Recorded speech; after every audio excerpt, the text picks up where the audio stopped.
So you want to do virtual production, but you don't necessarily have the money or the equipment or the space. Well, let me introduce you to a virtual production system that works entirely in a Steam Deck and can do tracking and real-time green screen compositing.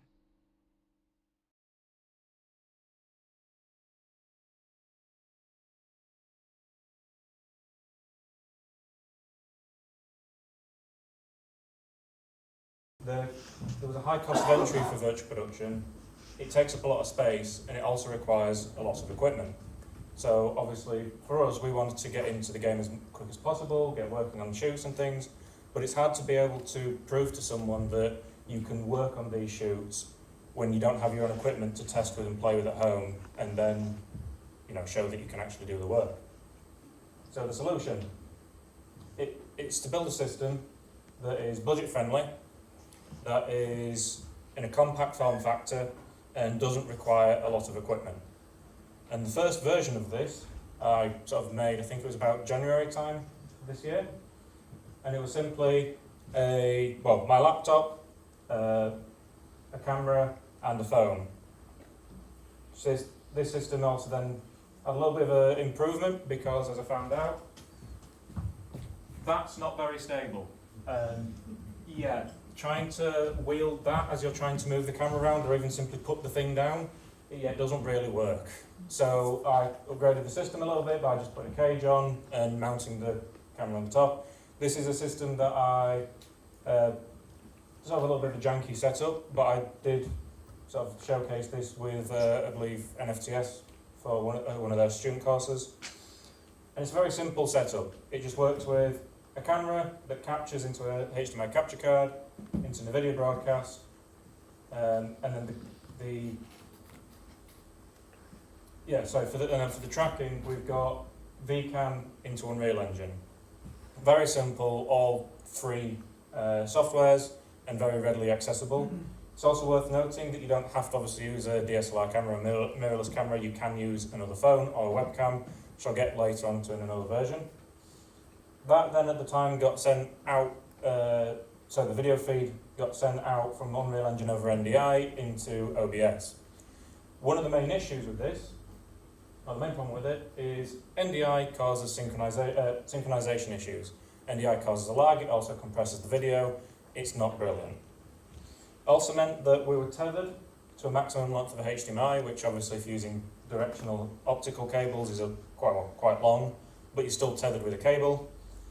And it's also not as compact as it could be. You've still got a bunch of cables, you've still got a massive power source, you've still got a laptop and all the other good bits. Also, and this is something that I didn't realise until recently, NVIDIA Broadcast is only available with NVIDIA card systems. That became a very big issue when I tried to get everything to run on the Steam Deck, and the Steam Deck doesn't have an NVIDIA card in it. It's all entirely AMD. Also means that if a student or a small group or small studio was trying to use this sort of system and they didn't have an NVIDIA card, again, that same problem arises that they wouldn't be able to use NVIDIA Broadcast. It's also worth noting that NVIDIA Broadcast was being used as just a cheap, quick, easy live keyer for people. It also has an issue, which I didn't actually list on there, that you can only film people with this. NVIDIA Broadcast doesn't like objects, it only looks for people. So, version 2, slight upgrade, bit of a camera rig. What we've got is camera, a router that's sandwiched in with a little USB-C hub, a V-mount battery, and then the Steam Deck, which actually ended up being sort of ratchet strapped to the back, and a microphone, and also then a phone again for VCam. So this had a little bit of an improvement. So we've got a camera, again capturing into a HDMI card, and this time I'm using a software called Prism. Again, it's a free software that you can download, it's quite good. It's not as good as NVIDIA Broadcast's keyer, but it does the exact same thing. It looks at people, it's designed for creating a transparent background on the webcam. Again, same thing, VCam, Unreal Engine, this time into the Steam Deck, and still into OBS. Still in the Steam Deck. This does work, and I do have a video to show it working. Oh, I didn't think through the keyboard bit. keyboard back out.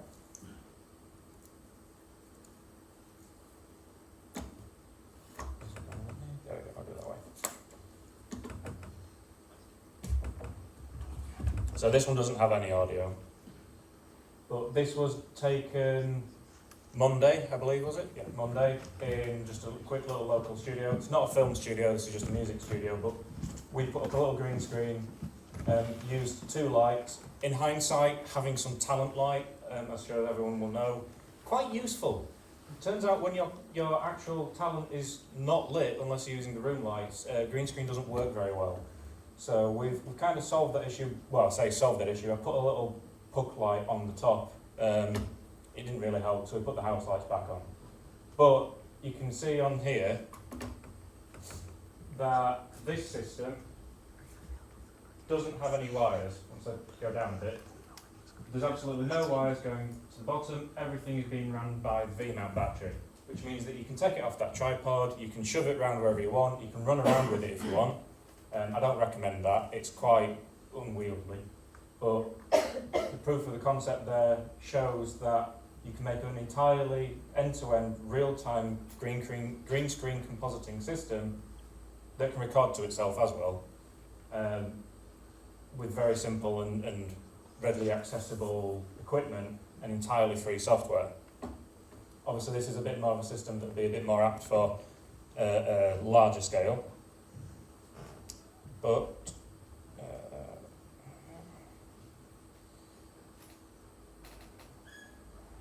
so what were the main problems with that one? The system load on the Steamdeck is quite high.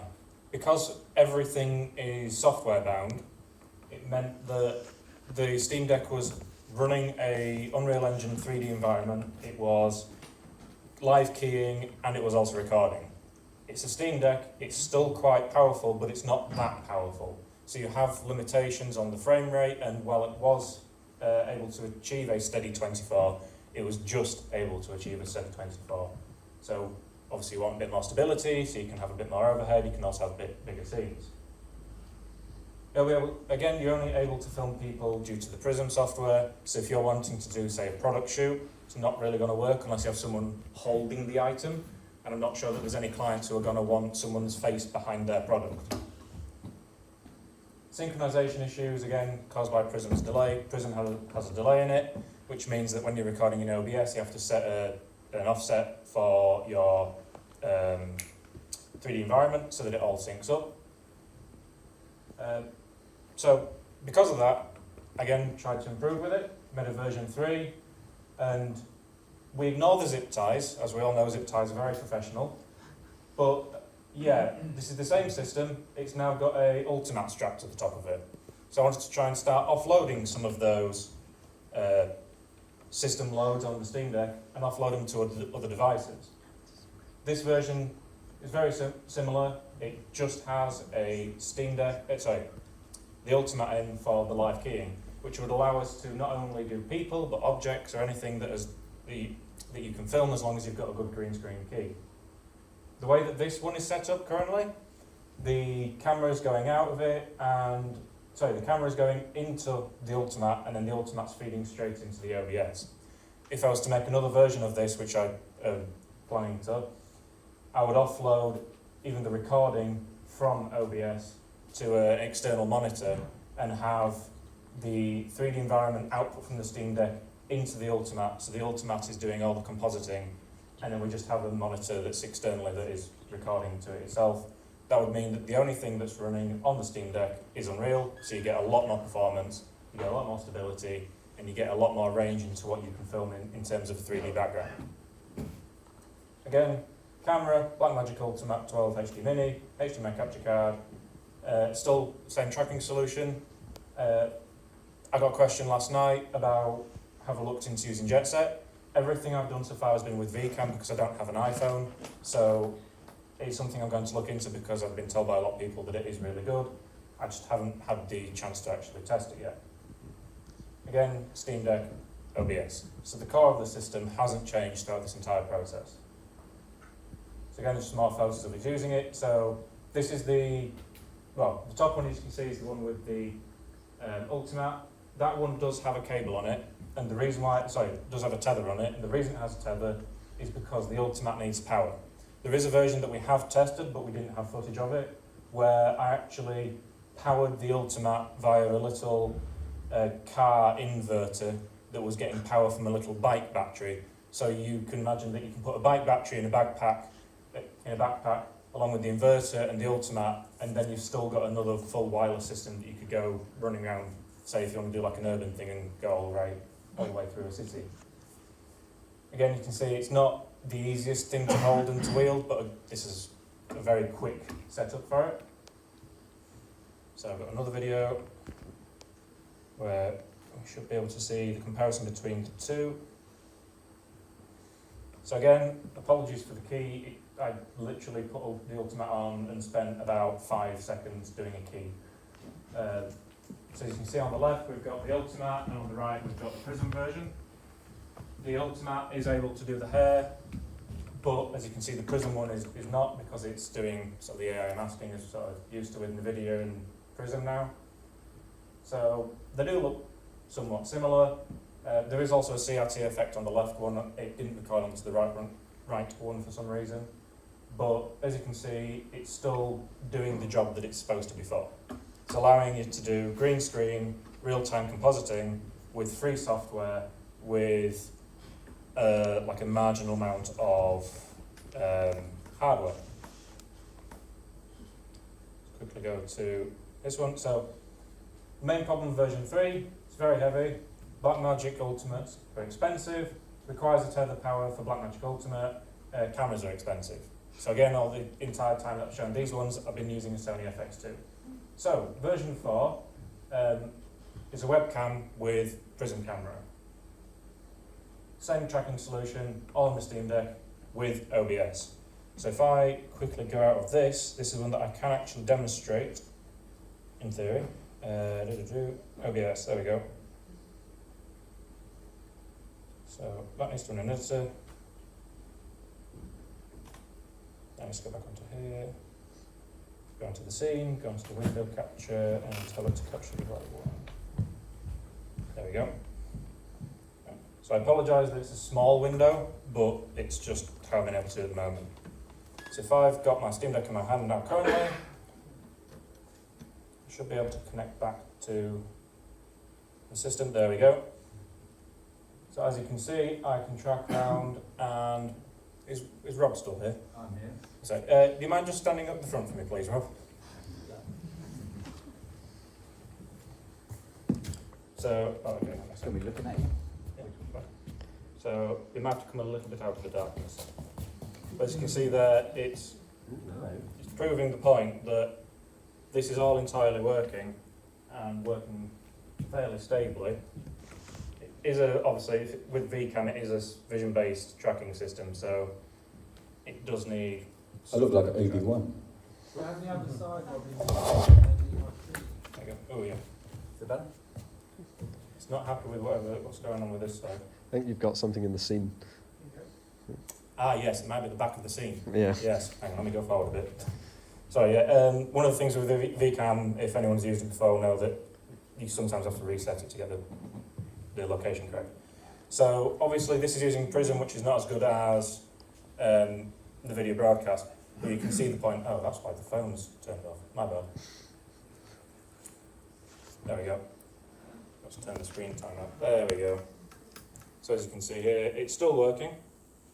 And this is entirely with the Steam Deck. The Steam Deck's just plugged in for power at the moment to make sure that it didn't die during the presentation.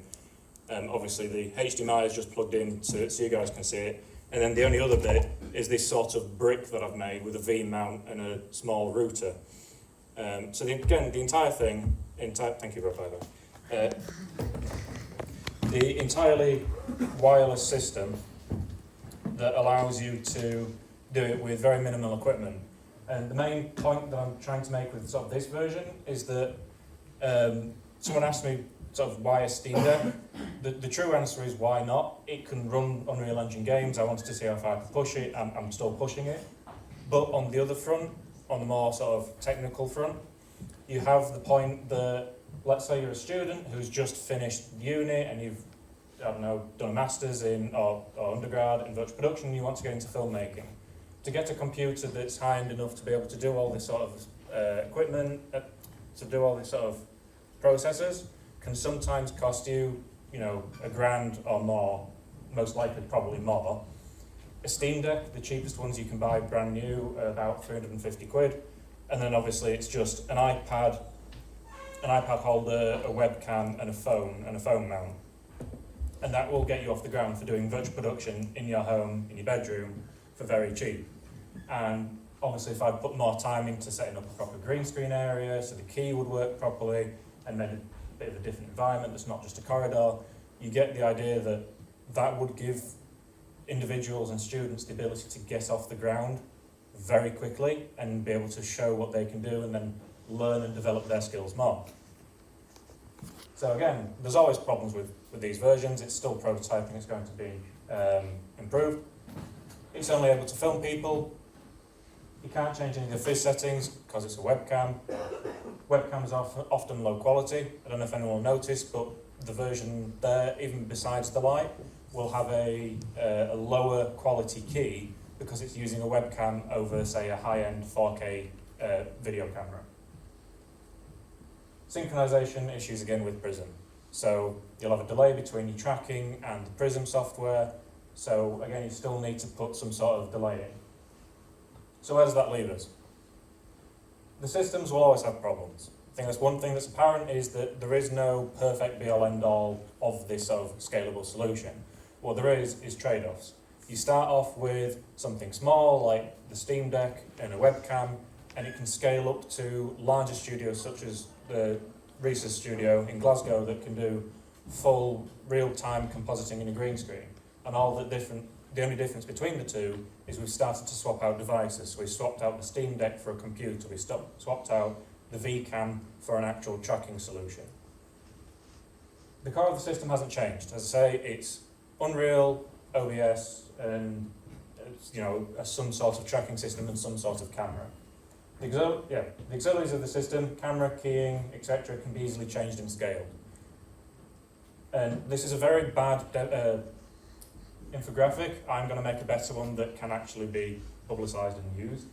But you get the idea that there is basically 4 simple systems, and obviously this is not going to be anything new to most of the people in the room because this is the backbone of how every single green screen solution works. But what we've found is that a lot of the time, the solutions that are needed and aren't talked about are the low-end ones, the really small ones that individuals and, say, students can get used to and use, or even people in the industry who are high-end will be able to use at home so they can continue to play and have fun. So again, with this, you can sort of see that you can use a webcam or a camera, then you can use, say, like a computer or a Steam Deck. You've got app-based tracking such as VCam or Jet Set, or you can use an actual tracking solution such as Fizz, Mars, Oculus, so on and so forth, depending on the scale.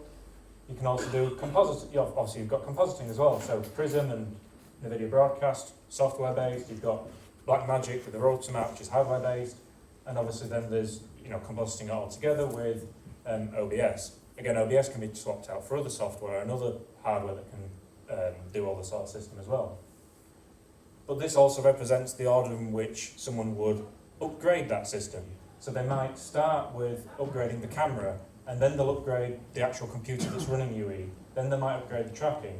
Then they might upgrade the compositing system. And by doing it in that order, you end up with a constant improvement of quality, regardless of how high-end you're going with the upgrades. So that's currently the end of the talk, because that's the point of showing it is they're showing that there's a scalable solution that can be used for doing virtual production. And this is something that we've sort of found working on certain shoots or working with academies and universities, that there's a lot of knowledge about the creative side of things that we're all used to with the artistic direction of what tools we can use next to make different environments. But there's less talk about low-end, small-scale stuff that can be used, or the programming and sort of technical aspects of what is actually required on a virtual production set at a small scale. So at the moment, is there any questions or anything for this about the system? Couple of minutes, couple of questions. Oh, lots of questions. I also apologise if I can't look in the other direction if anyone's asking a question. I can't currently see anything beyond the front row. Okay, did you use a bigger system to compile the environment down for the Steamdeck? No, that's running real time.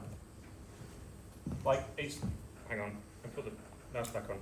The actual environment is running live in editor as we speak. So it's just there. Hang on. That is entirely there. So I can actually edit this. It's still running in editor. I found out that if you run the environment in editor in a new window, it actually uses less resources than if it was doing that normally, or if it was doing a media capture. So there is no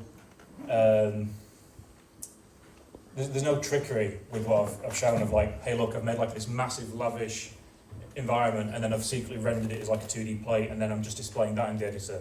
No, these are all objects. I can literally click on them and edit them. You can see they're all here on the side.